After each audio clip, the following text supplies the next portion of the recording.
All right, everyone. Welcome back. Episode 13 of the Jader and Kyle Show is here. Thank you all for tuning in again. We're going to have a fun time tonight. This is our franchise episode.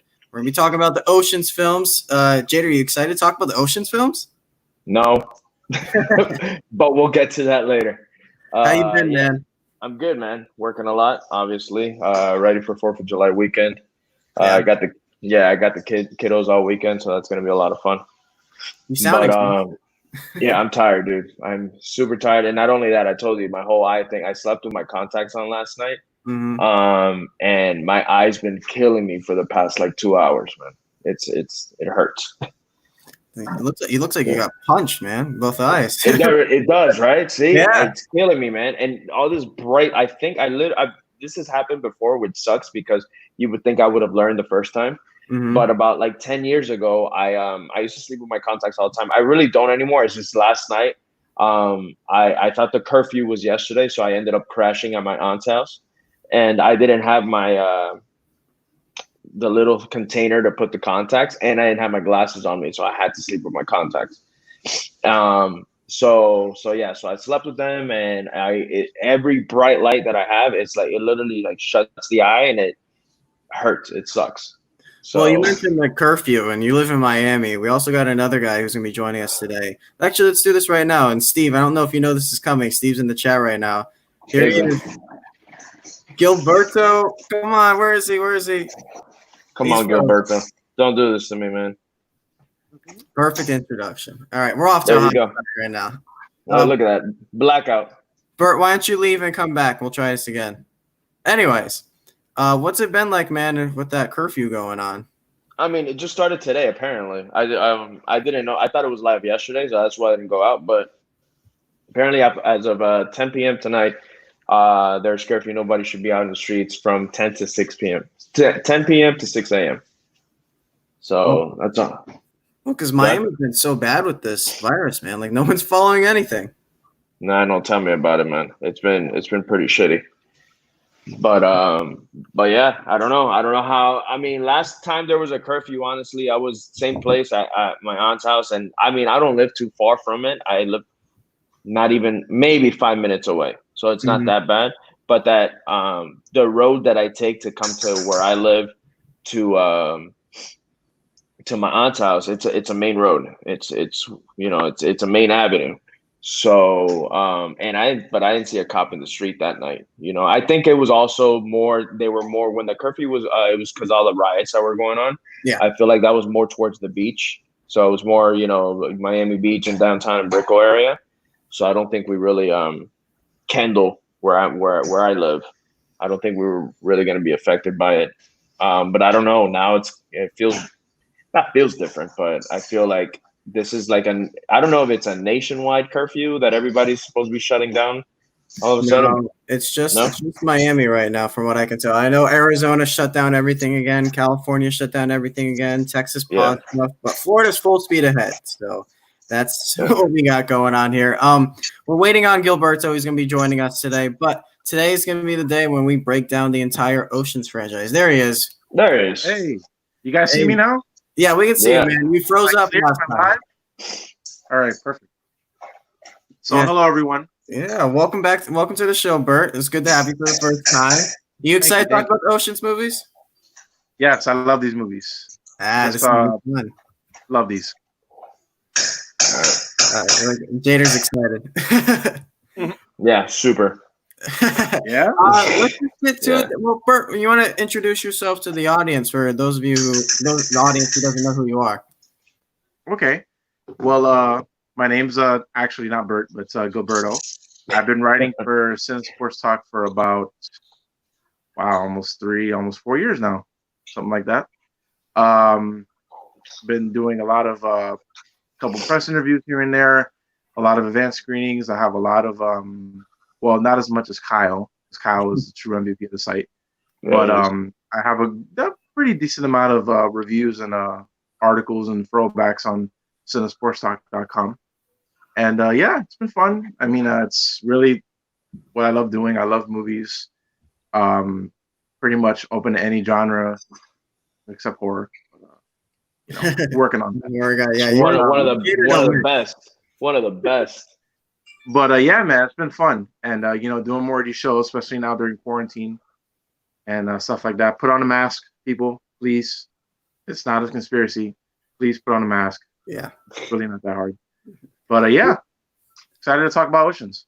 You wouldn't believe so I just started my new job, and we have customers come in all the time, and you wouldn't believe the people who just don't care at all. No mask. Yeah. They come in just without a shirt on, or they haven't washed their hair in 3 days. Like it's just I don't understand some people sometimes. So I don't know how it is for you guys at your job, but Bert, I was just talking to Jader about Miami, how you guys are under curfew now. Are you ready for that? How do you feel? I mean, I'm in Hollywood technically, but okay. I'm still, Florida, not California. Hollywood, Florida, yeah. Clarify that, dude. Yeah. But yeah, I mean, I just hope people take it seriously this time because it's really getting to a point where it's getting ridiculous. Yeah. Because like at my job, I work up in Fort Lauderdale, so it's forced. So you have to put on a mask, gloves, whole 9 yards. So we're not taking any chances with that. It's going to be interesting in these next couple of weeks. Actually, I got a question for you, Kyle. How you said that people showing up, are you denying service when people don't come in? No, actually, we're not doing that right now. I mean, everyone who comes in has the equal opportunity to buy something, or we can help them with their issues, whatever it is. But it's just one of those things where you hope everyone's following the guidelines, and if they're not, you just got to take your precautions. Stand far away from them, use hand sanitizer. Just do the best you can, because right now our state's not helping us out, so we have to do it on our own. Yeah, well, that's the thing. We refuse service. We won't let you into. Yeah, we won't let you into the store if you don't have a mask on. We have the right to tell you to get the hell out. Yeah, nicely, obviously. We've had some people, obviously, but overall, people understand the 6 feet distant rule is what's usually the hard one to get people to follow. And it's true, because if you're trying to, obviously you're selling something, you can't be 6 feet away and telling them, hey, so yeah, like, you want to show them exactly what they're buying, not like, hey, take my word for it, I'm not going to add anything extra, Yep. So, but yeah. Well, let's get into it, guys. Ocean's franchise started back in 2000. Well, actually started back in the 1960s with the Rat Pack, who, Sinatra and all those famous guys. They jumped in and they did their own version of Ocean's 11. We didn't watch that because it's hard to find. We searched, we couldn't get to it. Honestly, we're more focused on these newer ones, the ones from this century. You know what's crazy? Yeah. I was actually going to text you if you had found it, because I really couldn't find it. No, they didn't have I couldn't find the original Ocean, so I was like, all right, whatever, it is what it is. Even they're ashamed of it. Yeah. I haven't seen it. I don't want to knock it because I really haven't seen it. Mm-hmm. It can be much worse than what the franchise is, but we'll get to that. So this is going to be fun because Jader's not a fan of this franchise. Bert is, and I'm kind of in the middle. I can see both sides. Yeah. But let's start off. 2001, Ocean's 11 comes out, and Steven Soderbergh assembles what might be. I think we should have this discussion right away. Is this the best assembled cast in any movie in Hollywood history, as far as like big names? It's up there. The argument can definitely be had, because I was thinking this. So I'm gonna get ahead of myself already. Even though we already said as I was watching this film, these films, I was thinking of how much I love the first one, because I love Ocean's 11. I think Ocean's 11 is so great. And then I was thinking the same, where I was like, man, this is a great ensemble cast. Everyone just works so great together. The chemistry between Brad Pitt and George Clooney, out of this world. Yeah, out of this world. And even at the end, where towards the ending of the film, when they're including more Matt Damon with the Clooney and with the Danny Ocean and the Rusty character, I think all that works perfect. Now, I feel like they dropped the ball. Like what happened from 1 to 2, but we will get there. Was the biggest thing for me, because I'm like, you have a cast of aces, and I don't even want to talk about 12 right now. So I'm sorry. We're focusing on Let's 11. focus on the good one right now. Ocean's 11. I think this is such a terrific film. Like it's the heist genre. It's we just from Cinesports talk heists, top 10 bank heists, which should be coming soon. And you have films like Inside. You're chopping in and out. I don't know if it's just me or Bert. Did you hear him? Because I heard a little bit too. Yeah, it was choppy. Can you hear me? Now you sound good. Now you sound good. Yeah. Very good, yeah. Okay, cool. So like we just did bank heist for the website, and we had stuff like Inside Man on there, and Heat, and Baby Driver, all these films that involve robbing banks. But robbing a casino is something we haven't really seen too much of. So it's really cool to see them venture out and try different things in this genre. So now we get Ocean's 11 robbing a casino, and this makes you want to go to Vegas. I don't know how you guys felt, but it makes me want to go to Vegas and experience the casino atmosphere and lifestyle again.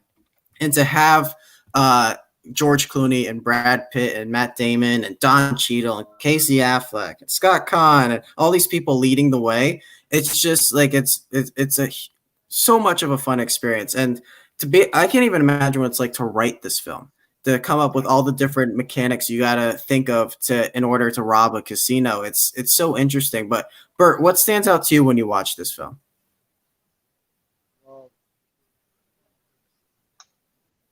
Bert, I can't hear you, man. I can't hear you, dude.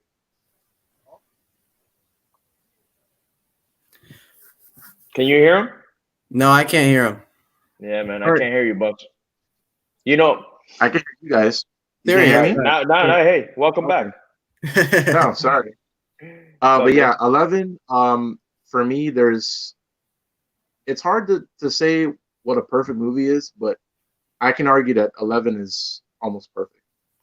Okay. The way that the characters interact, the timing of the movie too, because that's one thing that you notice in this franchise, because Clooney wasn't Clooney yet, really.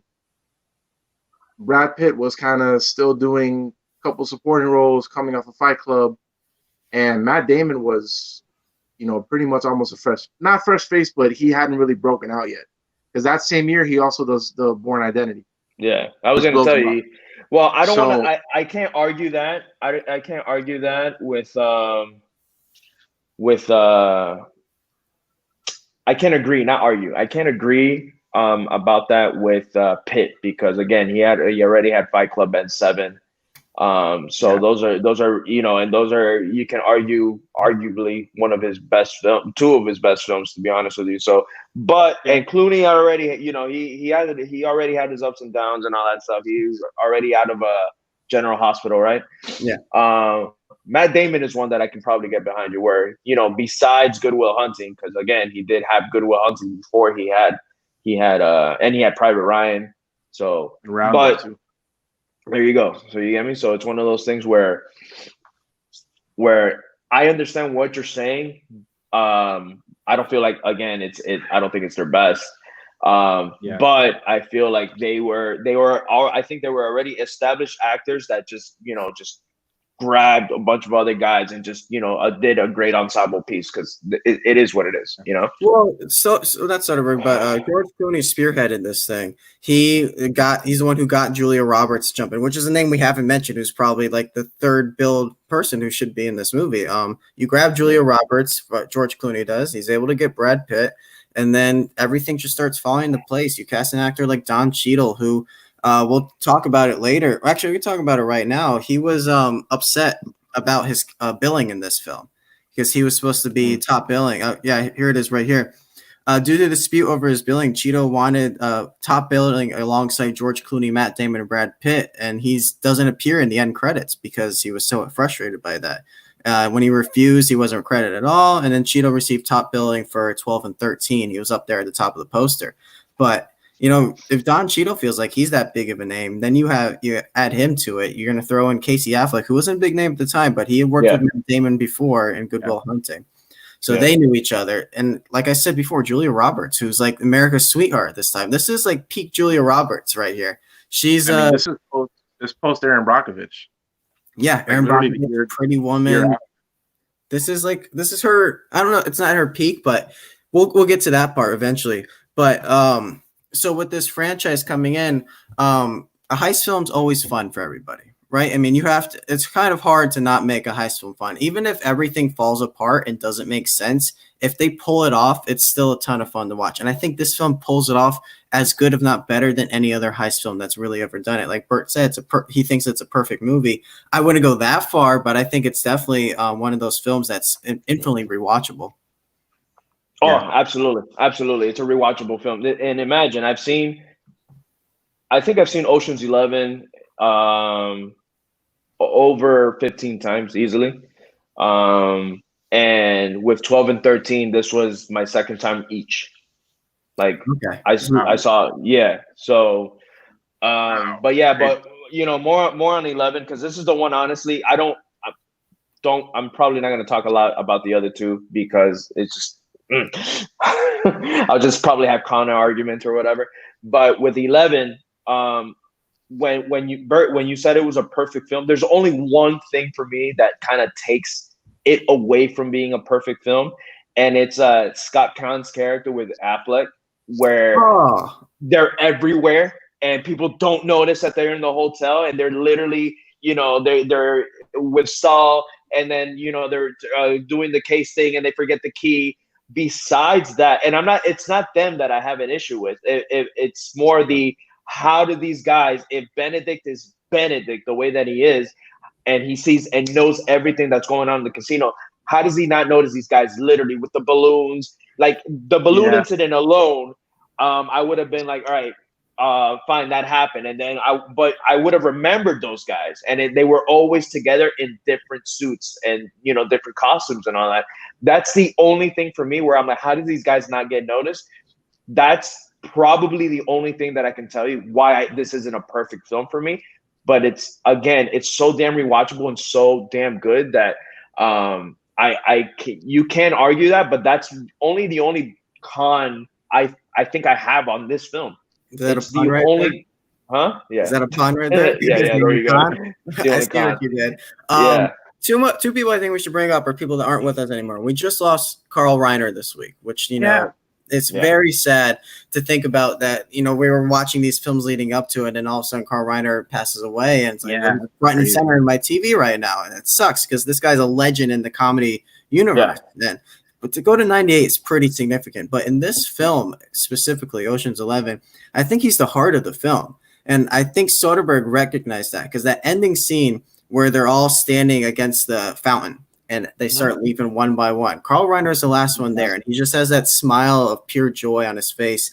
And that makes the film for me. So I really love what Carl Reiner brings, and he brings it every single scene he's in. He's not in a lot of scenes, but he brings it, man. Oh, he was great. No, and the scene that always cracks me up, and it does not matter. Kyle, I just sent you that picture. I want you to look on the left. I wouldn't send it to you, Gil, because you're on your phone, so you won't be able to see it. But look at the picture to the far left, dude. Yeah, Bernie Mac too. That's the one we should bring up. It's Bernie. It's a picture of the ensemble, and it's Carl Reiner sitting down, and Bernie Mac has his hands over him. So I thought that was crazy when I saw it. When I was watching those, I was looking through pictures yesterday. I was like, holy shit. That scene that always kills me is when he's watching TV and Russ tells him to turn down the TV, and he goes, I turn it off when I feel, and he goes, Saw, and he goes, okay, and I don't know why that scene always kills me, and I know it's coming. There's two scenes that always make me crack up. It's that one, and when Yen is in the bolt, and he's stuck, and they blow it, and they finally gets unstuck, and they blow it, and he goes, "Where the fuck you been?" Like, kills me, bro. That oh yeah, dude. Oh my god, that scene kills me every time. But go ahead. No, what I want to say is with Carl Reiner, so Steven Soderbergh wanted the cast to really bond with each other and get to know each other well, which apparently by all accounts this was the most fun movie to make. So when they bonded, all they did was gather around Carl Reiner, just listen to him tell stories from his time when he was super popular back then, and just would love him. He's just that ball of energy, even at that age, that it's a force that draws you in. And I wish I could have met the man. Like, he's the type of guy I wish I could have just shaken hands with or gotten talked to for 5 minutes, because it just feels like he has so much knowledge and experience behind him that I don't know, he's a big force that we lost this week. Yeah, no, he definitely was, man. He's probably, how do I say this?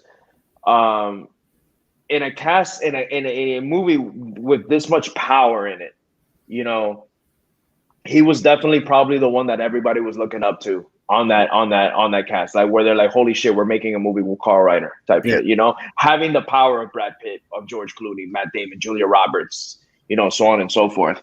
So that must have been I bet you anything. And then it's crazy that we had planned this, like a week ago, 2 weeks ago, Bert, when I told you we were going to review this film, not knowing obviously that this was going to happen this week.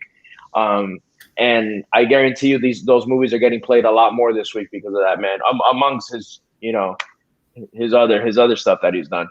But yeah, like going back to again, this is the one that I can talk to all day about. The actual heist. Again, I've seen this movie about 15 times, and every single time that the heist is taking place, I have a smile from ear to ear because I obviously know what's coming. But I think I just thought it was, out of all three, the smartest one. Well, I know we're talking 4, but out of all three, it was the smartest one for me. You know, it was the one that out of that trilogy, yes. Out of all 4 of them, I think there's a debate. But for my favorite part of that heist has to be the part where Matt Damon basically arrests Bernie Mac, and then they're in the back with Andy Garcia having that whole debate, and he's like, "You might as well call it Whitejack." Yeah, man. No, so many good lines in the film, as well. But yeah, it's just the way everything starts playing out, man. The way that Damon is sweating that he's doing what he needs to do. He sees Danny, and he's like, "You didn't think I was gonna like let you have all the fun, you know?" Yeah. And then that.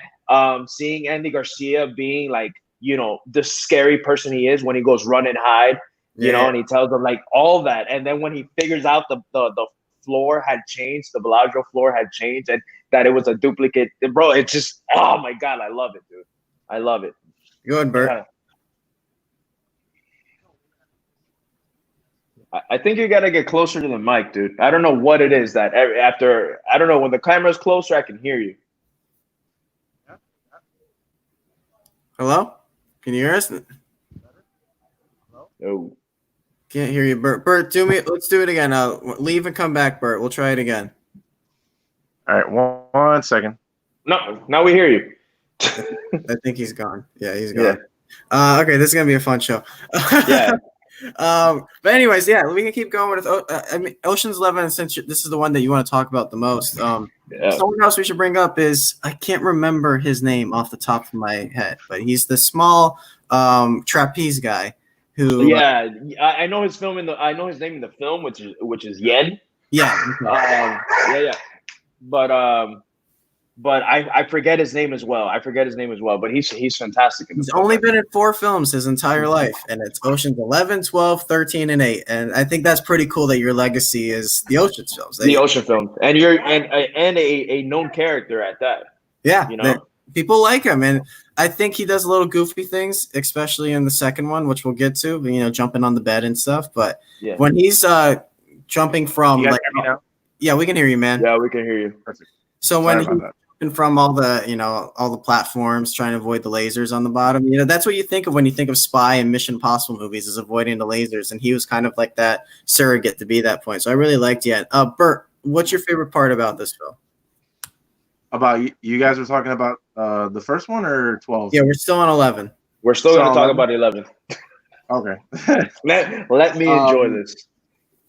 Probably my favorite scene in the first movie is when they introduced the plan to Ruben to get him to basically finance it, and he goes about through the history of the most successful quote unquote robberies in Vegas history. Yeah, and just the way, you know, I know you guys said that Carl Reiner was the heart of the movie, but you know, Ruben, when we go to the third one, he's You know, very much. Oh, he's the of course, I agree with you 100% on that. I mean, he's just great. Just these movies have so much quick lines of dialogue that kind of go over your head if you're not paying attention. Like kind of especially between Rusty and Danny, in that scene alone where he's like, "Oh, like what are we doing, Ruben?" And it's like, "Oh, I've never been to Turkey." It's just like it's like random stuff. This is hilarious. Yeah. But yeah, it's probably my favorite scene overall. Another one I like is the poker scene, where you get the TV stars of that time cameo with Topher Grace and Josh. Yeah, Topher Grace. Yeah, you had Shane West. Where Rusty was up to at the time. Yeah. And also another one I like is the where Frank is getting the vans from the car salesman, and he does the whole handshake thing. Yeah. This is like this. Oh, it's like, do you moisturize? It's like aloe vera. That whole thing is hilarious. Yeah. For me, Jader, I have a deep. Go ahead, man. No, go ahead. Okay. All right, I got a deep cut schmodown question for you. All right. Why do you do this to me, man? All right, here you go. So when Elliot Gould's talking about the 3 heists that failed, the third one is a guy running out of there with the money in his hand, and a famous song is playing in the background. Oh my god, dude! It's a famous song that won an Oscar. Oh, I know it. See, stuck. Hold on, don't tell me, because I know. I was gonna tell you. It's the third guy who makes it out in the street. They're playing the song. They kill him. The money goes flying. Yeah. What's the song? Fuck me, man. 5, 4, 3, 2. Bert, what is it? Take My Breath Away. Wasn't Take My Breath Away? That's what I had in my head. I promise you. I'm like, it's not because I was thinking Top Gun. From an editing standpoint, it's like perfect. Yeah. Like, they literally took his breath away. Okay. See, I didn't know. I honestly didn't know. No, I didn't know. I honestly thought that was only like, and I was in my head. I'm like, was it Take My Breath Away? Should have said it. Should have gone with my gut. Question will never come up, but I think it's like fun trivia to have. Yeah. So this film ends with they completed the heist, and then Danny Ocean goes back to jail, and then he gets out of jail, and Julia Roberts and Brad Pitt pick him up and drive away, and you see the 2 bodyguards kind of follow them as they drive away. What's his name? Lamont. What? Oh man, what's Andy Garcia's name? Terry Benedict. Benedict. Okay, yeah, his guards kind of chase him off, and that's the end of the film. Cut to 3 years later. We're gonna do it. We're gonna go straight into Ocean's 12. This film had a lot of. It feels like sequelitis to me. It's bigger. Let's throw in more heists, and let's go to a different country, and let's just have fun. And it didn't flow that well to me. This is the equivalent to me, at least, that less is more. Because they try to be a bigger sequel to be on, and for me, it completely fails. It did way too much that really derailed the film. Even at like Matt Damon, it started off bad because Matt Damon already didn't want to even be in this film. Not because he didn't want to be in the franchise, because he was so exhausted from he was finished filming a Bourne movie that he just wanted to take a back seat. But then I think it was Brad Pitt convinced him to get back in there. Bert is the one who seems to really like this film. Bert, why do you like Ocean's 12? The thing is, why I love that movie so much is because we spend more time with the team. That's really what it is. And I literally I have that movie in the background playing right now, like with the volume off. Like, it's for some reason, I don't know if it's the fact that it takes place mostly in Amsterdam and Europe. The music, which is another thing we didn't talk about with Ocean's 11.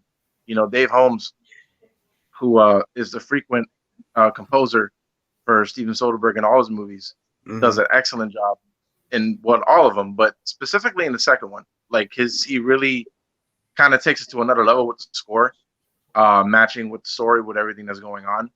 But I just love the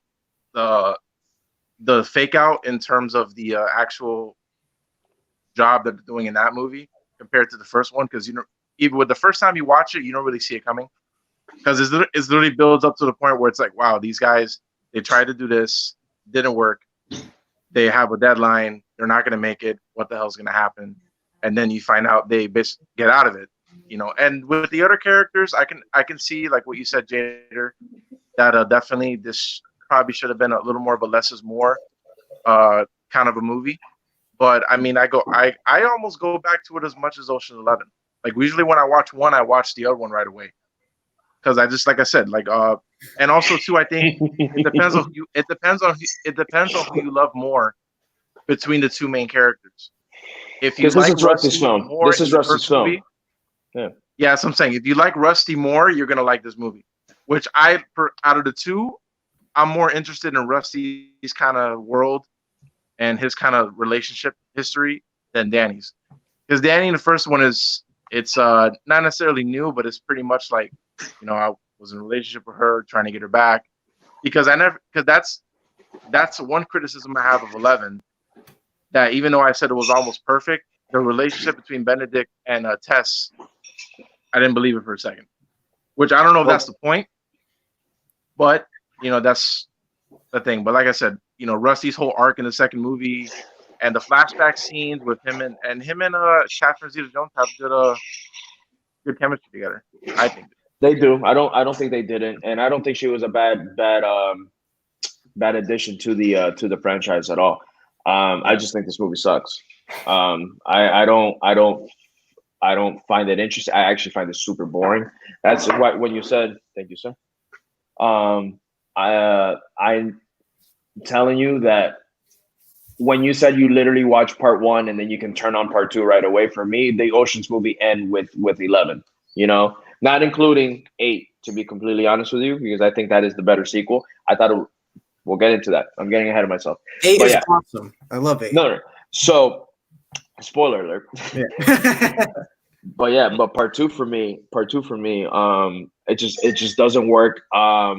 The beginning for me is the best part of the film because I thought it was going to set up for something way, way crazier and way more. I thought there was going to be a lot more at stake with the sequel. Terry showing up to the 11 and telling them, "Give me my money." I thought that was like BDE. I thought he just a badass motherfucker, just showing up there and just being like, give me what you stole from me with interest. I just thought it was so great. And then when they're all reuniting and they're arguing about why didn't he call it Ocean's 11, I thought that was great, to be honest with you as well. No, it's hilarious because you think they're mad. You think they would be mad at the fact that they have to pay him back, but it's like no, they're mad at the fact that they called it the Ocean's 11. I'm sorry. I know you just saw my face, but I just took a sip of this shit. What is this, bro? Oh my god! I'm just trying a couple angles right now. Yeah, no, I see it.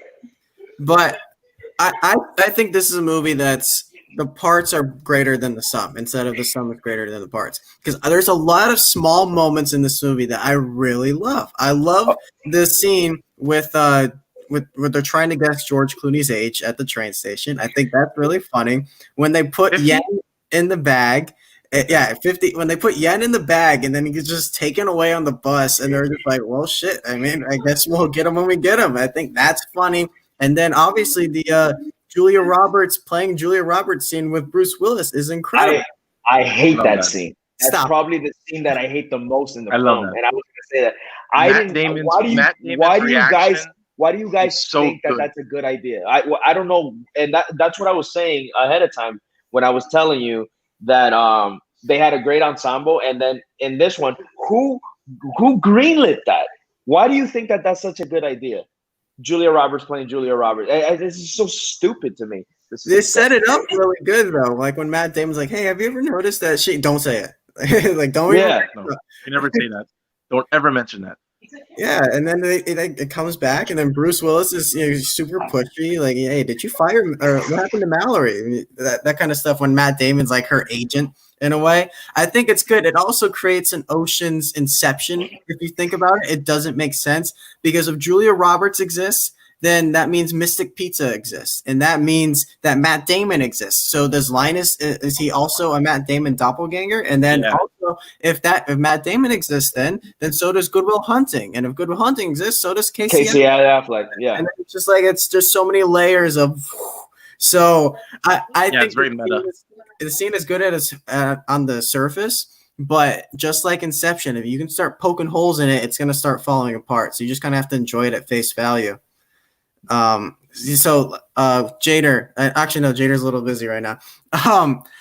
So Ocean's 12, I guess Jader doesn't really want to talk about this one because he hates it so much. I really don't like it, dude. I don't like this film. And I like the beginning more. And then I just felt it so boring, man. I don't like, and I kind of have to disagree with Gil again, because I did like Rusty's character in the first one, and I wanted to see his world. And I do know that this is more his movie, but again, the Rusty, I can't even finish sentences. I didn't like this movie, man. I did not. I don't like it. I don't like it at all. Okay. The heist at the end was fine. It's not even really a heist. Here's my problem. Yeah. As I don't think they really execute the entire crew that well. I think there's smaller interactions, but we don't really get to see them doing anything. We see them get arrested and kind of hang out in a jail cell, but George Clooney's barely in this movie. Matt Damon's barely in this movie. He has good scenes, but it's mostly just Brad Pitt, and we see way more of Catherine Zeta-Jones, which she's just, I don't know. She's good in this film, but did she need to be, was she needed? I don't know. I would have loved to see Angelina Jolie in this role. I think that would have worked a lot better, had a lot more energy to it. And also when Gil said that you spend more time with the crew, I feel like we spend more time with the crew in the other ones. Like, at least I cared more. What does Don Cheadle do in this movie? Huh? What does Don Cheadle do in this movie? Well, he doesn't do as much as he did in the first one, but he just helps with the. Isn't he a producer? Yeah, well, that's what he's spending his money on. Yeah. So, like, I get kind of lost. I get lost watching this movie, or I get kind of confused. What's going on? And then you add the Nighthawk or whatever he's called, the Night Owl. And Night Fox. It was Vincent Castle, which I think he's great. I think he's one of the better characters in this film. A little more playful, not as menacing as Benedict. Yeah. I thought he was a better character. See, and I know he's in the third one, and in part 3, it's fine. Like I felt like he wasn't needed. See, in this one, I feel like whatever, he's in it. It is what it is. And in 13, I felt like they just threw him in there, But continue. So, Night Fox, what were you saying? I just didn't really care for him. I didn't think he was he's a fun character, but he's also not necessary. I just wanted to see another heist. I just wanted to see this crew pull off another heist, and I feel like we really got the intricacies of that in Ocean's 11, and then they just kind of forgot about it in Ocean's 12. It felt like, okay, this movie made a lot of money. Let's make a sequel to it. And they made the sequel, and it just wasn't very good. That's how I kind of sit on it. But Bert, I mean, tell me, do you think this movie really sticks the landing? Like I said, I can see you guys' issues with it, but for me, I enjoy it. Like I watch this, like I said, I watch it as much as the first one. Like I said, if you really love the team and the characters and just having another story with them, because also too, if you like with the 3 movies, you realize you're not going to get a lot of movies with these guys all together again. So you got to kind of really appreciate a little bit, what they're doing, which I love. So I just have a soft spot for Ocean's 12. I just really like it. So this one kind of ends with FUD, and we kind of go our separate ways, and then we get to Ocean's 13 in 2007, 3 years later, and most of the crew returns. There's no Julia Roberts, but we add ourselves an Al Pacino, and I think that's a great addition to this cast, although underused, which I feel like they didn't really get to allow Al Pacino to unleash his full Al Pacino, because he was at that time already where he's yelling and everything, and it's that's a lot of fun in these films. And to be fair, he's been yelling since like Dog Day Afternoon in Scarface, dude. So yeah, but it was really like the heat when they unleashed him. Yeah. Willie Bank. Oh yeah, Willie Bank. That's a great name for a heist film. For a bank manager, his name is Willie Bank. Yes, Willie Bank, or casino manager. So this film kind of goes back to the roots. So we're gonna pull off another heist, but I think for all these films, I love the setup for them. So last one was Andy Garcia trying to get his revenge, and then in this one we see Ruben get kind of double crossed by Willie Bank, and he has a heart attack, and he's laying in bed, and the crew's like, we're gonna do this for Ruben. We're gonna go rip off this Willie Bank guy who's just a complete asshole. So I really like how they set this thing up. But Jader, you say you don't like this franchise, and I feel like you like Ocean's 8. So what's wrong with Ocean's 13? there's nothing too wrong with Ocean's 13. It was the better. I just thought it was way better than I remembered it, because I remember me telling, like, when I would talk about the Ocean's franchise, I would say, hey, I just don't like 12. Today, when I saw 13, I just, again, I was not as invested, man. Like, I like when I'm watching a movie and I'm sitting down and I'm focused. If I have to pick up my phone and I'm like surfing through Facebook or whatever, I'm just not as invested. And I felt like I did that with 13 today. I feel like again, it's not that I hate it. I like that they went back to the root. I like the motive. I like that Ruben had a heart attack. I like that Pacino basically fucked him. And he was like, when he was talking about the desks and all that, where they were like, oh, one that the manager desk and the other, he goes, no, there's just gonna be one, you're out. And then they mentioned the Sinatra handshake and all that, and then he goes, screw it or whatever. You shook Sinatra's hand. Yeah. So I thought all that was super, super dope. I'm sorry for the noise, guys. But yeah, he give me a second. Sorry. Continue. No problem. Bert, you're a big fan of this franchise, man. What do you like about Ocean's 13? Well, 13 for me, it's not my favorite. It's not like my top two of the. It's kind of like on the bottom for me. Not that I don't dislike it or find that there's nothing really wrong with it. It's just not. For me, this not really. I don't know. It isn't as exciting as the first two. Like, I understand, like, the job they're trying to basically screw over is really bang. But it's okay for me. Like, it's not. I don't think it's great. I don't think it's horrible. I just kind of think it's kind of falls in the middle. Falls in the middle for you. Yeah. Well, they were advertising this film when it was coming out as the sequel they should have made, because they kind of acknowledged that Ocean's 12 wasn't what audiences were expecting. So this film comes out and it's almost like, I'm sorry, here's a good film for you. And yeah, it's a fun casino heist film. Al Pacino is a great addition to the cast, but it doesn't leave an impression. I just saw this film 3 days ago, and I don't remember too much of what it was about. I remember an earthquake. I remember the giant casino. I remember Matt Damon with his funky nose, and that's in the helicopter taking off and bringing the casino or the safe away with all the jewels in it. That's all I really remember too much of it, because I don't think it's a very memorable film. Oh, and Don Cheadle. Don Cheadle as the stunt man who comes in with this Cockney accent. Yeah. That was great. Don Cheadle really has a fun scene in this film. Yeah, that was great. Otherwise, I don't really care to go back and watch this again. I love watching The Crew, but once again, I think everyone's kind of underutilized. I felt like they had a perfect balance of all the actors in Ocean's 11, and they never quite got that back in 12 and 13. Yeah. No, I agree 100%. I thought Pacino. 13. No, go ahead. No, I was gonna say, because 13 kind of goes back to what made the first movie so good, because you have like a Linus and Rusty doing their costumes kind of again, where Rusty's the earthquake guy. He's like, oh, we're wearing the hair and the mustache and all that, and even Danny gets a disguise this time. It's the Freddie Mercury mustache and all that stuff. Yeah. But they kind of go back to what made the first one, memorable. And like I said, like, it's not as memorable as the other two, but it's still enjoyable.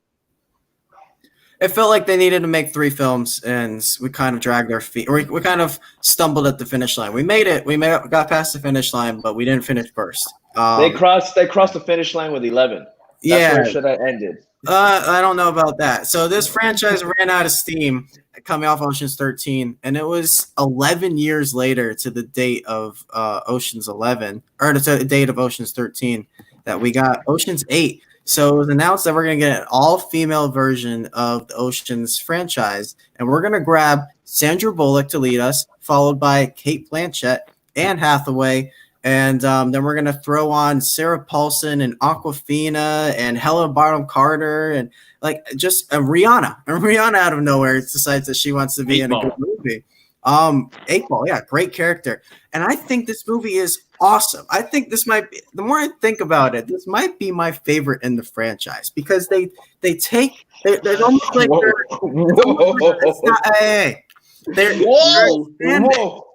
oh, don't give me this, that this film's bad. This film's great.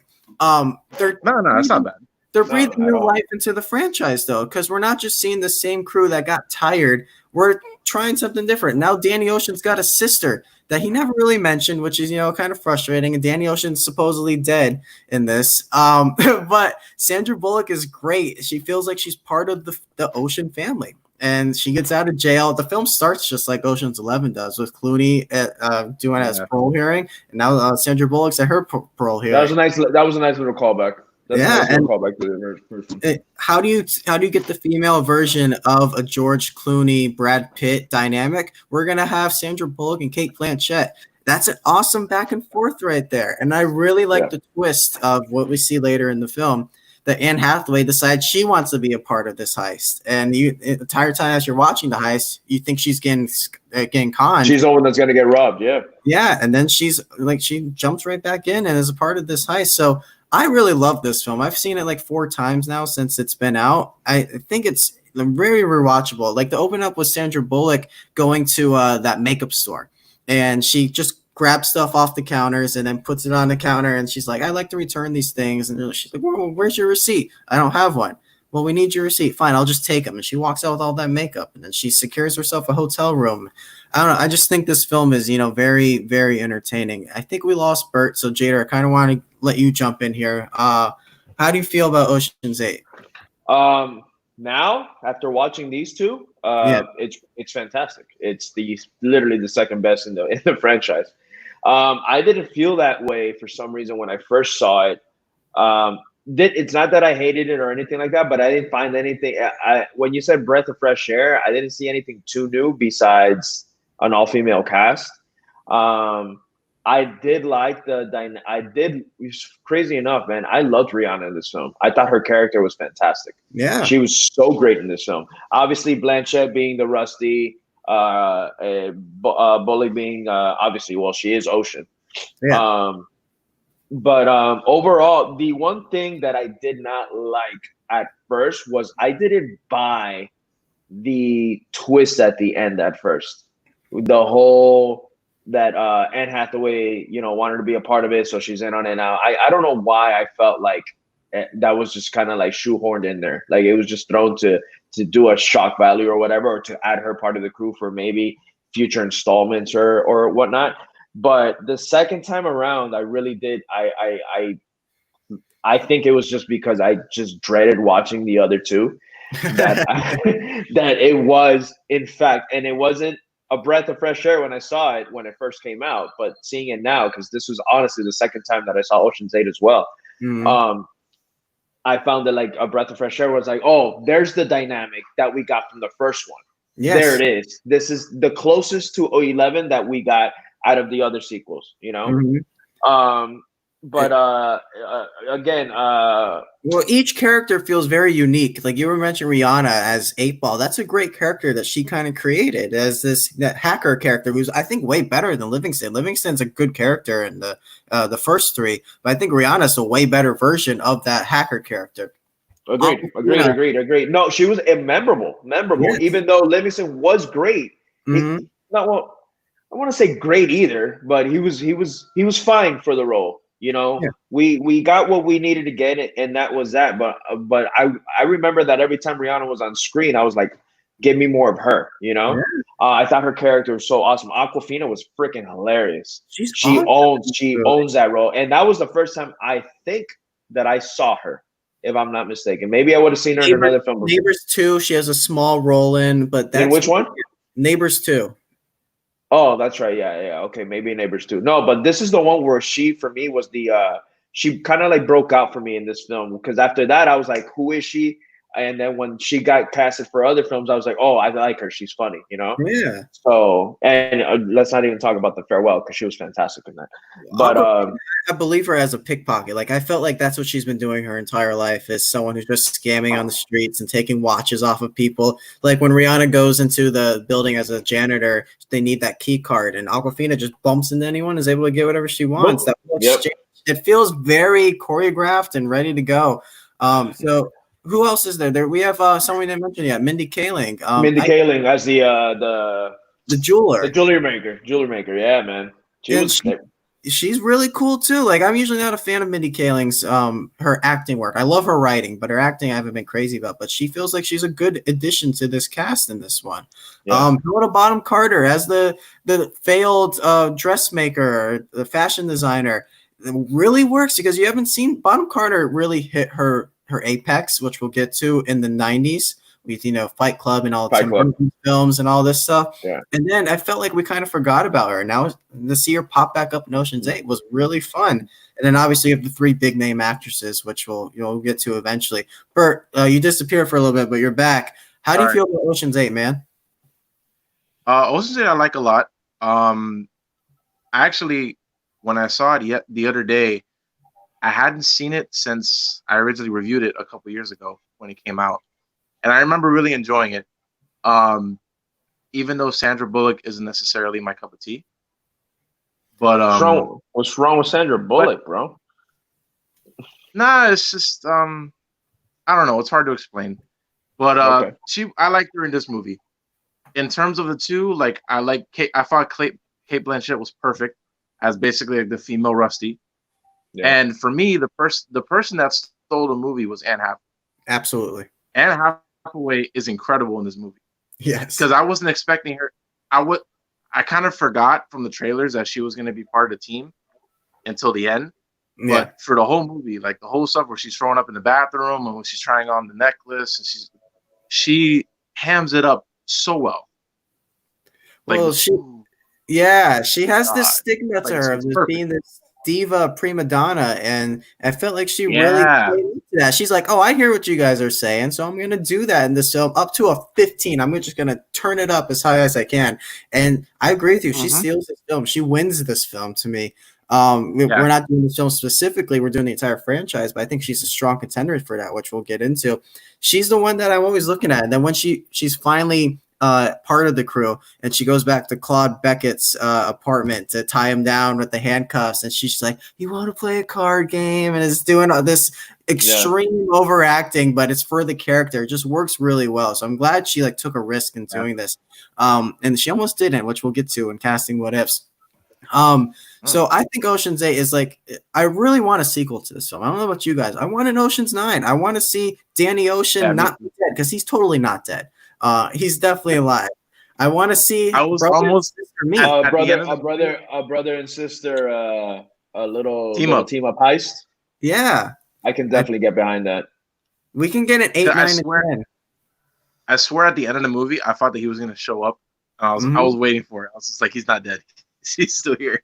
Well, it was really cool to see Ruben show up at the beginning of the film at the cemetery, which it appears like Debbie sent out her plan to rob the Met Gala to all of the Ocean's family, and Ruben's the only one who really showed up to say, we better stop her before she goes too far and ends up back in jail. And then we see what's his name again? Yin. Yeah. Bro, that was watching that in the theater. I popped so hard because I was like, "Oh shit, it's Yen!" Oh, that's right. I was like, "Hell yeah!" Nobody else was like, I guess it was like a casual kind of a thing, but I was like, "Oh shit, that's Yen! Cool." The scene where Blanchett goes to recruit him is a really well shot scene because you see the trapeze going on, and the net kind of bounce down and go back up, and then boom, she's standing there with her long coat just blowing in the wind. I love it. I think this film had a lot of fun, and it really set up for. I want to see more of this team and maybe add in someone else. And then, let's combine the families. Let's see what happens. I think there's a lot of potential with this franchise, which I don't know why they haven't announced an Ocean's 9 at this point. Because this movie did well. It made almost $300 million off a $60 million budget. It's profitable. People went to see it. Maybe the stars were requesting too much money. I don't know. But if you can get everyone on board and have a great script, I feel like the possibilities are endless. Something else. Both Matt Damon and Carl Reiner filmed cameos for this film, but they were ultimately cut at the end, which sucks because I would have loved to see that. Oh man, I had no idea about that. So they were really working towards that Matt Damon rumor going around for a while before that movie came out. And he cameos in every Soderbergh film, it feels like. So it would have been cool to see him. That's true. Let's get to the categories here. We'll bring back up the whole Ocean's franchise. So let's start with the big one, best scene. There's many scenes to choose from. Bert, where did you go for this? my best scene, I would say, is Rusty and Terry on the phone when the robbery's going on. That's probably my favorite scene. Okay. Yeah, in the first one, that's probably my favorite sequence. Just the fact that, you know, that Benedict is just like completely oblivious to what's going on, and Rusty is just like, "Oh, we're man is robbing you. You're gonna give it to us," and it's just like, okay. And plus, you know, Andy Garcia, he has so much restraint up to that because he's a little bit of a screamer, a little bit. Maybe it's the Cuban in him, I don't know. But it kind of builds up to that point. But you know, right when that ends, it's like, and he's like, "Oh, call the police and tell me how the hell they hacked into my system." Like he just lets it out. You're just like, "Oh shit!" Like it's intense. But yeah, the whole conversation, because Rusty, when Tess walks up to him, just kind of like, you know, he's just like, "Oh, one sec, hold please." It's like when he's doing all this threatening, and he's like, "Hold please." It's hilarious. Yeah, that's probably my favorite overall. All right, Jader, another quick trivia question for you. All right, you can get this one. You can get this one. What's the casino that they rob in Ocean's 11? Bellagio. Yes. Okay, he got one. All right. That one I got. What's your best scene? My favorite. So many. I love this movie so much. I hate the other ones, as you can clearly tell. I don't like them, man. So it's just gonna be easy. Yeah, for me, it's Ocean's 11 all the way, and it should have ended there. Yeah, I would have liked if the sequel literally was Ocean's 8, and then Ocean's 9 or 13 was the combination of all of them. You get me? And that's probably too much, but just having, I think that would have been way better had they done Danny's version, Bullock's version, and then all of a sudden, they're all coming. And then they do something, yeah, man. Because for me, 12 and 13, man. Jader, if you don't give 13 its credit. Oh, look, my boy Laurent. man, I'm so tune in. I rewind the show, dude. But yeah, for me, my favorite scene in Ocean's 11, which is the only Ocean's film that I will recognize from here on out. Besides, I can't say that. I like the 8. I loved and you had mentioned it earlier, Gil. It's the scene with Rusty, Danny, and Ruben. That whole fiasco where it's like, oh, it's never been tried, and then he gives them the story. But my favorite part is literally, it's all that, but I love the recruiting. You know, when they're recruiting every single one of them, I love that scene because again, first time you see it, you're like, man, this is a badass scene because you're seeing what everybody does. But after you've seen that movie so many times, you already know what each and one of them do, and you're like, hell yeah, like this is the first time they're gonna get together and do this heist, you know. So for me, that scene for me will forever. And again, there's so many. The ending, the reveal on how they stole from Benedict, I think that's fantastic as well. You get me? But for me, hands down, every time that I get all giddy is from the moment they go sit down with Ruben throughout, man, because that whole monologue that he gives about like, oh, it's never been tried, this and that, and he goes, yeah, you gotta be nuts on what do you say? And you're gonna need a crew as nuts as you. He goes, so who do you got in mind? And then boom, it cuts to that scene. That for me is super dope, man. Yeah. You know, but yeah, that's me, man. What's up with you, Kyle? What's your favorite scene? All right, my favorite scene is how old is George Clooney? I think that's a great little fourth wall breaking scene where like, how old do you think I am? Casey Affleck, 48. They're all going back and forth. I believe I found how old he was. I think it was 42 years old. Is how old George Clooney actually was at that moment when they're doing that scene. So I think I like that scene a lot. And I also think the Bruce Willis scene is a good runner-up, even though Jader hates it. Best line is our next category here. This is my favorite line. I'm going to go first on this one. Is Linus and Rusty at the train station in Ocean's 12 is when Linus says, "Hey, can I ask you something?" And Rusty responds with, "If you're gonna ask me a question, you give me an answer. You're gonna kind of respond unless you're asking rhetorically, in which case the answer is obvious." Yes. That was pretty good. Rusty's so cool in the second film. Like he's really cool in the first film, but then he turns it up a notch because it's Brad Pitt. He wears all these outfits that no one should wear. He eats all this food for someone who doesn't look like that.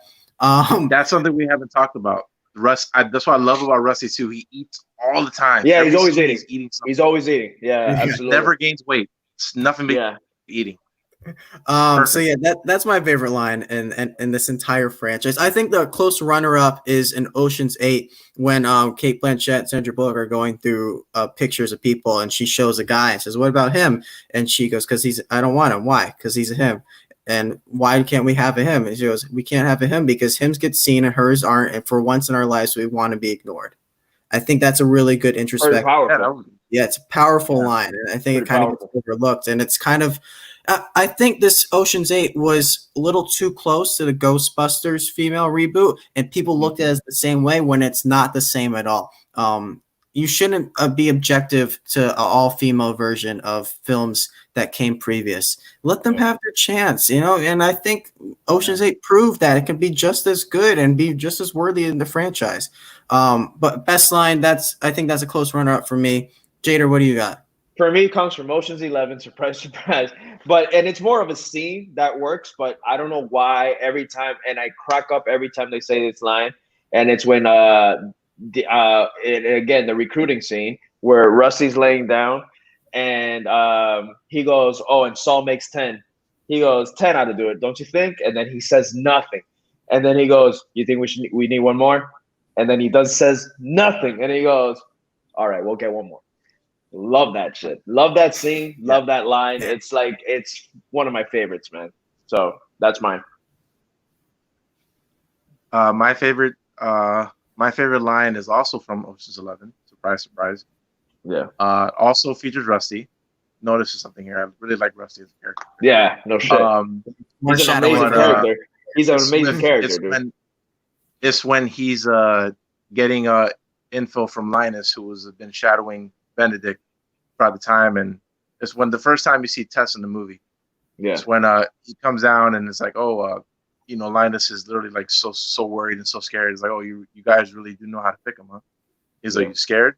He's like, "Are you suicidal?" And then Rusty's like, "Only in the morning." Only in the morning. So it tells you so much about him. Yes, I love that. His delivery. So good. I'm gonna read off some. While he's eating a shrimp cocktail, of course. Yeah, he's always eating. Yeah. I'm gonna read off some casting what ifs. Get ready for this, guys. Like so many casting what ifs. All right. First, Bruce Willis was originally cast as Danny Ocean, but then ultimately ended up passing and giving it to George Clooney. That completely different movie.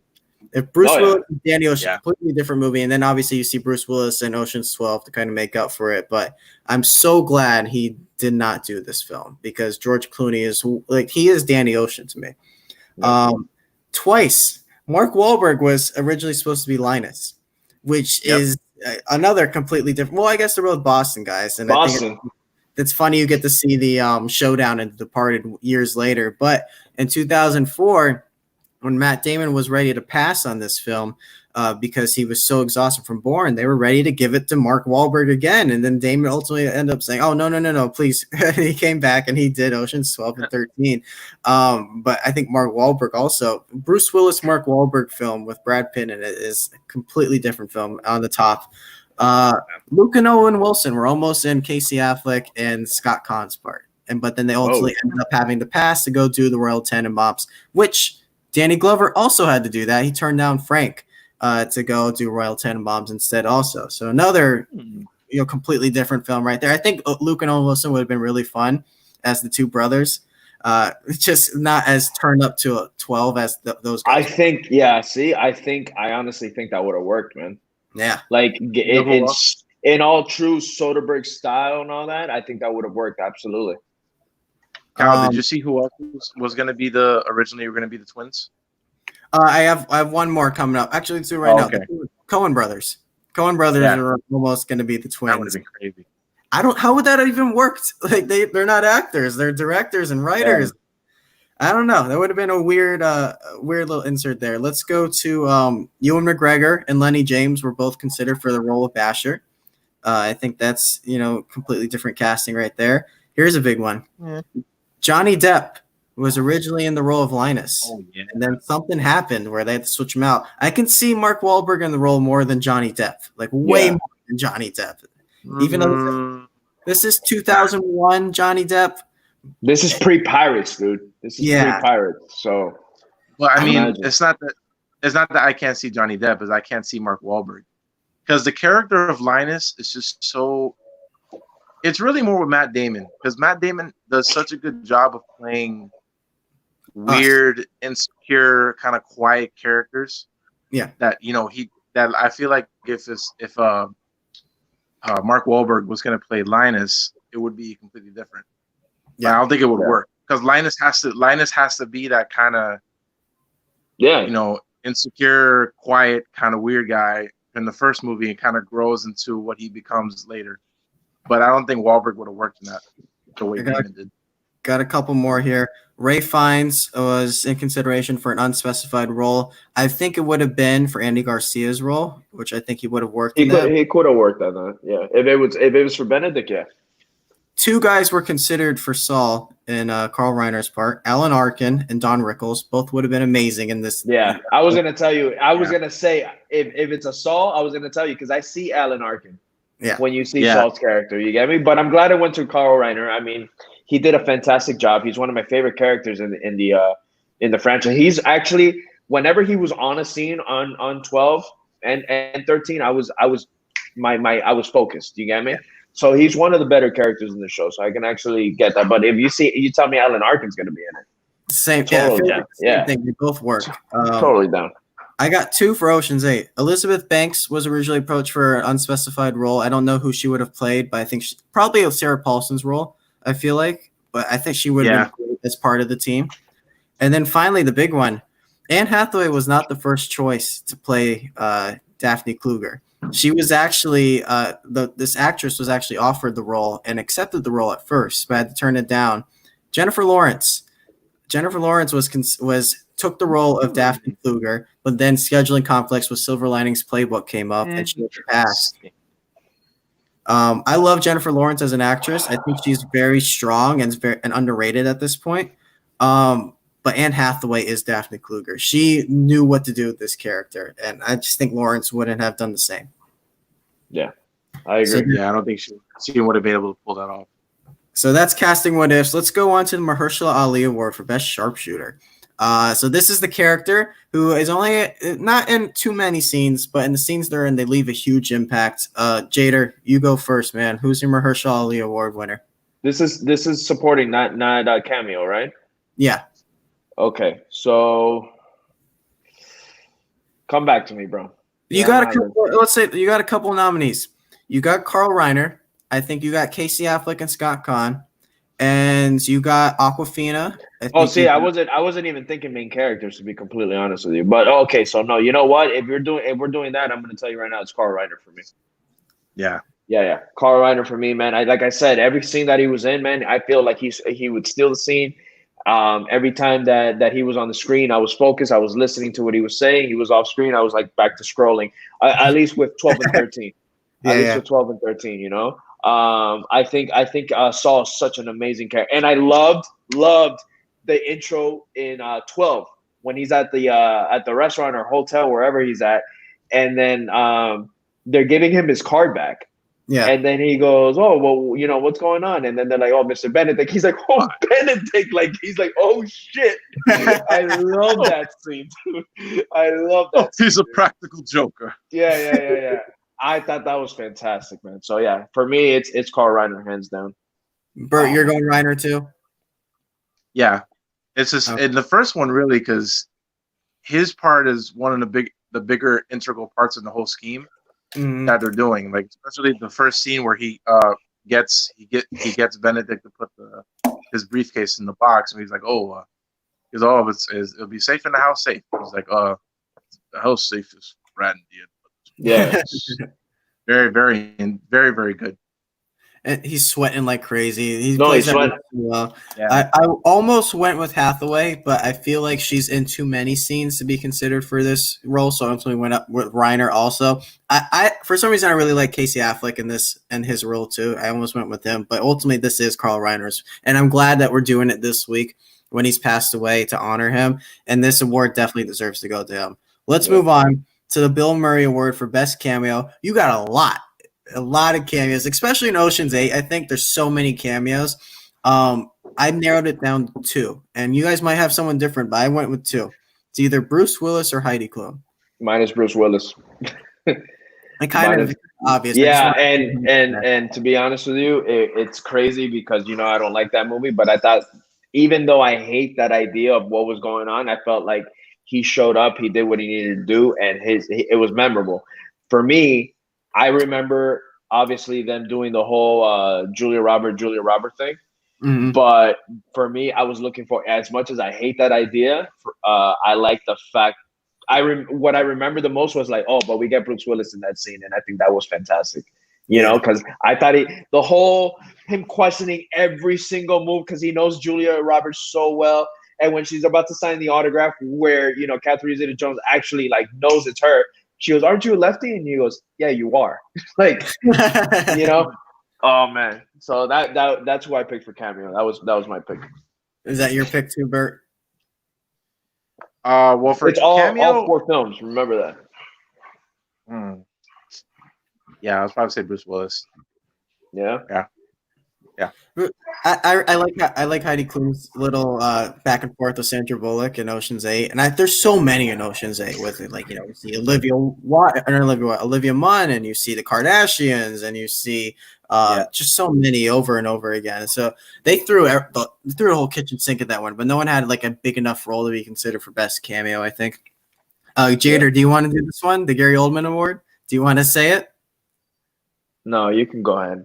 This is the Gary Oldman Everyone Award for overacting. Nice. It's tough because I think we're gonna have different answers on this one.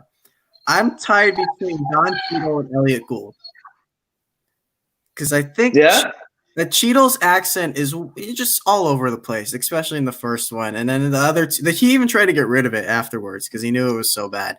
But his agent told him he had to keep it. I think Elliot Gould is turned up to like a 20, but he's really enjoyable. This is not an insulting award. It's like 80% praise and 20% insulting in a way. I think I'm going to go towards Elliot Gould. I don't know about you guys. Who do you have for this? All right. Go ahead, Bert. You go first. I think mine for overacting is probably specifically one because he shows up twice. But for me, it's Topher Grace in the second one. That's a cameo. I think that has to be. It's just like I totally phoned it in that Dennis Quaid movie. It was just like I don't know what it was, but like it was a little too much for me. Topher Grace. Topher Grace. In the first one, he's not as bad, but the second one is the second one, man. Yeah, I was like, ugh. Yeah. It's dude. Like, what's he doing in the second one? We didn't need him at all. Exactly. All right, interesting details I found. Let me pull them up. And there's quite a bit, especially from Ocean's 11. So at the time, Julia Roberts was making $20 million per movie. And George Clooney sent her the script with a $20 bill in it and said, "Hey, I heard you're getting 20 per picture now," with that note on it, and then the $20 bill. The entire cast took pay cuts in order to do this film for Ocean's 11, 12, and 13 because they all just loved working with each other so much. What else do we got here? The cat, I told you about how they loved hanging out with Carl Reiner during their downtime. The cast did gamble during off hours while there's disagreement who won the most. George Clooney says Matt Damon, and Damon says Brad Pitt. Clooney managed to lose 25 hands of blackjack in a row. So I think that's pretty funny about how bad George Clooney is at betting. And I feel like Matt Damon makes the most sense, especially after his Rounders experience. Yeah. Worked for less money. All of them did. Let's see, what else do we got here? I told you about Don Cheadle, the Wilson brothers, the Don Cheadle being mad. There's not too much more. George Clooney, 42 years old. While in production in Rome for Ocean's 12, okay, Brad Pitt and George Clooney were not allowed back into their hotel because the doorman thought they were Vargans after the actors were caught in the rainstorm while jogging. Could you imagine being the guy who doesn't let in George Clooney and Brad Pitt into a hotel? You think that guy kept his job? Not anymore, right? I have a few actually. Go for so many other ones. Go, man. So apparently in Ocean's 13, the casino, well, the hotel that they're at, the Bank Hotel, that was actually all shot on soundstage. They built that completely accurate to the standards of the actual casino, and it looks flawless. You don't even notice it in the movie. And also, what was the other one I had? I'll come back to it, but yeah, that was a pretty big one. I got another what if that I just remembered. Bob Einstein plays Matt Damon's dad in the Ocean's 13. We kind of forgot about him. Rest in peace to him too, because he's a wonderfully comedic actor. He wasn't the first. He wasn't the first choice though. Clint Eastwood was originally supposed to be Matt Damon's father in these films. Yeah. Really? He even talked about it back in Ocean's 12. Clint Eastwood was supposed to come in. Ultimately, they didn't have anybody come in to play his father, Bobby. And then in Ocean's 13, he was considered again and then ultimately passed and it went to Bob Einstein. I think that would have been a weird father-son dynamic right there. Yeah, for sure. Damn, so I thought his dad his dad does come in 13. That's right. His mom is the one that comes in. See, I feel like everything. He's the agent. That's right. That arrests him. Listen to this Ocean's 8 jewelry that they have here. The 8 main cast members have won 4 Oscars, 2 Emmys, 9 Grammys, 6 Golden Globes, 5 BAFTAs, and 10 SAGs combined. That's an all-star cast right there for Ocean's 8. Yeah.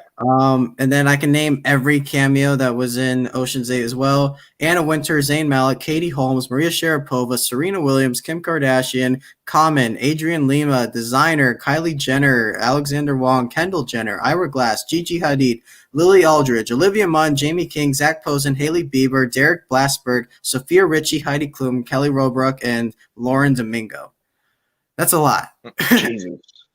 One guy I don't want to talk about too much, but I think we should bring up is James Corden. I thought he was kind of annoying in Ocean's 8 at the end as the insurance agent. I love that man. I don't think he was. I love that man. All right. I didn't care for him in this role. No.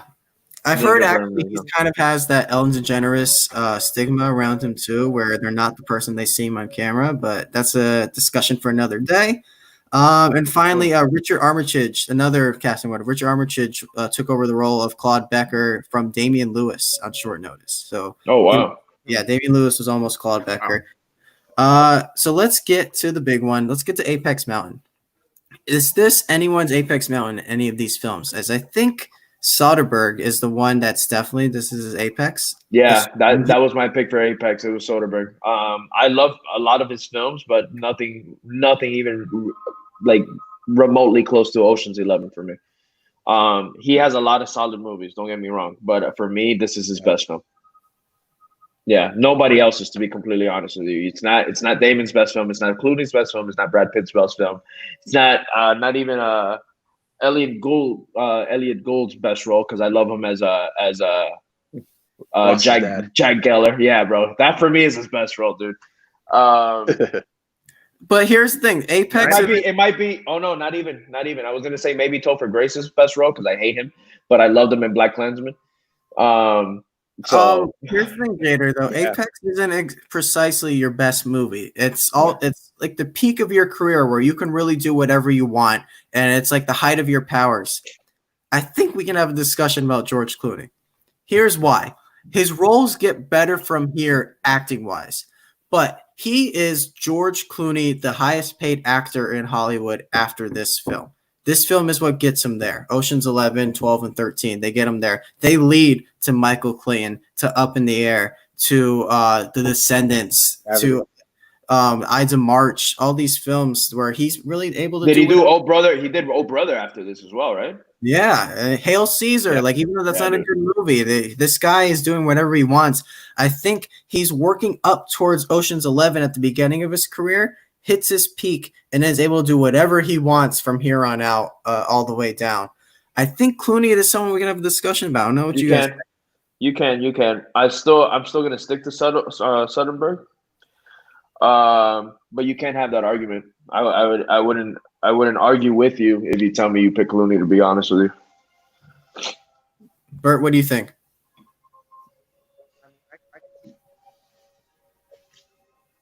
Can't hear you. Turn up, bro.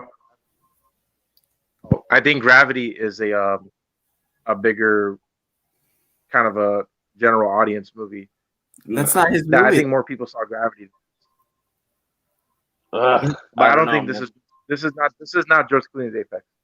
I think this is Andy Garcia's Apex. You don't think it's Godfather? Yeah, well, not Godfather. Which one? 3. Well, he's only in 3. We don't talk about that one. I know. But honestly, that's where we might not. He made his name in that movie, but for me, like when I think, Andy Garcia, what movie? Oh, we're losing you, Bert. We can't hear your voice. You hear me now? Yeah. Okay. I was gonna say anything. I think Garcia. You're like in and out, dude. You're like in and out. I can't hear you. I think you're like hitting the volume button or something on the side of your phone. You hear me now? Yeah. Gotcha. Perfect. Okay. No, I was gonna say, I think when most people think Andy Garcia, they think about his role in Oceans, because I mean, obviously he was, he blew up because of Godfather 3, but I don't necessarily think that's his apex. Because I mean, look, we can love the crew all we want, but they have to have a great antagonist, and Terry Benedict is a great antagonist in the series. Oh no, I don't take that away from him whatsoever. I don't take that away from him whatsoever. But you know what? You can argue that. You really can. That's another one. I'm not saying work that he did after was subpar, but it's just it doesn't come to mind like right away for me. I think you can also throw in people like Scott Conn. I think this is his apex because he really doesn't get any bigger than this. I mean, he does Hawaii Five-0, but do people really watch network TV? Huh? Entourage? No. He was Entourage. Yeah. He was really good. He was really good in Entourage. Okay, I haven't seen it. Yeah. Livingston. This is his Apex Mountain. I found his name. Shobu Kin, who plays Yin. This is his Apex Mountain because this is all he's ever done. And this is the only movie he's done. Yeah. David Holmes, this is the composer. This is Apex Mountain for sure. I was looking at his IMDb. This is definitely his most significant work. All right. We were going to skip what does the sequel to this movie look like because we've seen the sequels to these movies. It's more of what do we want to see in the future, which we've said already. We want to see both the female crew and the male crew come together and do like this big heist just to end this franchise at 5 films. I think that'd be awesome. All right, let's do it. Who won the movie? Who won this franchise, I guess. That's how it is. Is it I think you have 3. It's either Soderbergh, Clooney, Pitt, and if we want to throw in one of the females, I think we throw in Hathaway. But it's just, I think those are your 4. Oh my God. It's not Soderbergh for me, and the only reason why is because he directed the other 2 that suck. So I can't give him that award. I felt like Clooney and Rusty's character were very consistent throughout the film, as much as I didn't like the films, but their characters stayed on par. And if I'm going to pick favorites, then I'm going to go Brad Pitt over Danny Ocean, even though Danny Ocean, I just liked everything I loved the character of Danny Ocean. But Pitt's one-liners and his just everything about him, man. He's just a cool motherfucker. So for me, Brad Pitt won the movie. Anne Hathaway did awesome, like I said. But as much as I know both of you agree that she stole the movie, I like Blanchett, and I think I just like that type of character because Blanchett is just like Rusty. You get me? Super cool, yeah. Yeah. So, but for me, I give my award to Pitt, man. Go ahead, Bert. I agree. I think we're losing you again, man. We're losing you again, man. What are you doing? All right. Nope. I think he's going Brad Pitt at this point. He's just doing it on. Give me a thumbs up. Is it Brad Pitt? Is that who you're picking? Okay, he's going Brad Pitt. I'm okay. it's almost unfair to throw the women in this category because they're going back 3 films to 1. Exactly. And it's not fair. So we kind of have to separate them. If we're doing Ocean's 8 versus the trilogy, Ocean's 8, I would say Hathaway won that film. But if we're going with the entire franchise, they really can't qualify. So I'm gonna go George Clooney. And Okay. I think Brad Pitt's the coolest guy in these films, and he's a character I remember. But it's called Oceans, and Danny Ocean. It doesn't work if Danny Ocean isn't a significant character, isn't a really cool, great leader. And George Clooney, I think his best trait is he makes every role feel effortless. He feels like we could do that. And in this film, it's the same exact thing. I feel like I could be a master thief just like George Clooney, just like Danny Ocean. And it's just a testament to how relatable George Clooney is and how well he plays that role. So I'm going to, even though he's not as much in the second film, I think he ties it right back in the third one. And I feel like if we do get a 5, he's still alive, and to see him back and forth with Sandra Bullock, his sister, would be great. Which would be fantastic. I would want to see that movie. I really want that movie. So I'm going to go Danny Ocean. That's going to do it for our Oceans discussion, guys. What happened to Bert? I think he crashed. All right, what a great way to end this episode. Thank you all for joining us. These Oceans films are very interesting. I don't know if we're going to do a franchise again because these episodes are kind of difficult to come together with and to discuss. I'm just going to remove Bert out of here right now. So it's just going to be you and I, Jader. I think they're a little difficult to discuss, and I really like doing these categories. It's a little tougher to do them when we're doing the categories for a whole franchise instead of a single film. So we'll discuss that in the future. Thank you all for joining us again. Jader, did you have a good time, man? What? Oh, I had a great time, dude. I love shitting on these movies. No, I'm just kidding. You know what? It's crazy because I was so looking forward to this franchise, to be completely honest with you, because I hadn't seen them. And I'm like, maybe if I see it again and I see them now, different eyes, I'm a little older from when I saw them, freaking 20 years ago almost. Right? If I'm not mistaken. It's like 2001 was the Oceans. So imagine almost 20 years ago. Well, and so I was trying to see, because I've seen movies where I didn't like them at first because I was younger, Jackie Brown being one of them. Mm-hmm. And I saw Jackie Brown again now as an adult, and I love that movie. I think it's fantastic.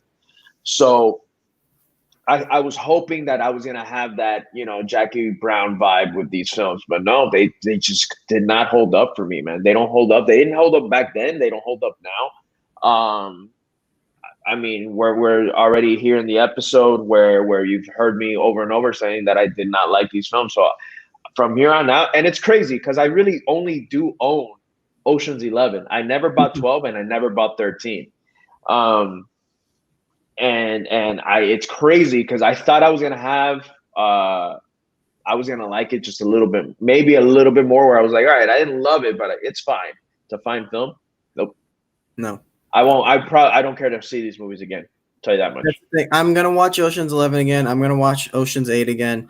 And if they announce an Ocean's 20 tomorrow, where we combine 13 and let's say 12 or whatnot, or 13 and 8, like Ocean's whatever. 21. Ocean's 20.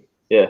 I'll be super excited. I will be, because that's a good idea. That's just sitting on the table, and if you throw tons of money at that, people are gonna go see it. Actually, I don't know what the future movies is at this point with COVID going on. So, we didn't even talk about that. About fucking movies probably not even coming out in August. By the way, yeah, we're in a bad situation. That's a whole other episode. We'll talk about that next week. But thank you all again for joining us. Thank you to Bert for being a part of this episode, even though he was in and out a couple times. We're happy to have you, Bert. So thank you again. And next as always, week's episode, it's gonna be great. Just tune in, guys. Next week, you want to say it now? We can tease it. Yeah, we can tease it a little bit. We're gonna be reviewing. My birthday's in next week. Well, it's on Monday, but we don't record Mondays. We record Friday, so it's the weekend right before my birthday. So Kyle thought we should review one of my favorite films that we haven't talked about yet. So we will be reviewing Dumb and Dumber with a very special guest, which I'm really looking forward to. So you guys tune in. Check it out, guys. It's gonna be it's a big guest. It's a big get for us, and it's gonna be a fun episode. So please tune in to say happy birthday to Jader, and we'll see what happens. We're gonna have a good time. So thank you all for joining us. We'll see you next week with another edition of the Jader and Kyle Show. Later.